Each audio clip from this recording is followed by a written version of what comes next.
Oui au CTRI. Pourquoi oui au CTRI? Alors, moi, je prends une image. Jusqu'au 30 août 2023, nous étions dans un régime.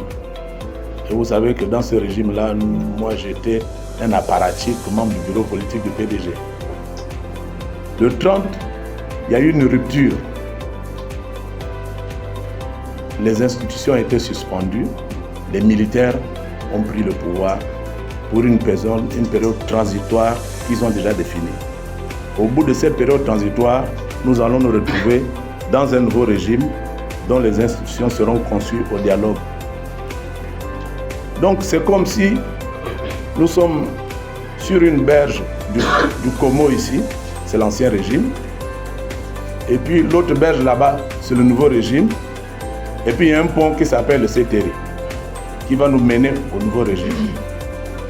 Le pont peut être en fer, en liane, en bois.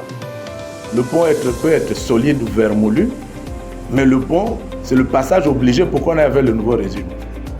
Est-ce que nous avons une alternative aujourd'hui? Si on refuse de soutenir le CTRI, quelle est l'alternative?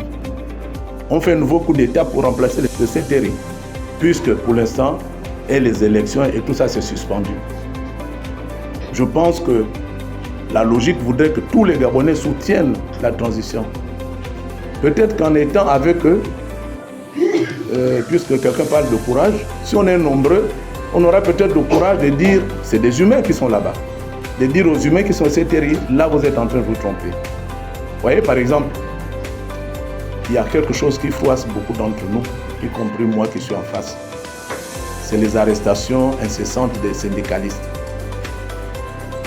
Bon, nous condamnons, mais le CTRI, ce n'est pas un ordinateur, c'est des humains aussi, qui peuvent avoir leurs faiblesses. Je vous ai dit que la chair est faible. Donc, à mon avis, plutôt que se désolidariser du CTRI dans une voie sans issue, à mon avis, il vaut mieux se mettre avec eux, les encadrer, avec ou contre leur volonté, mais les encadrer.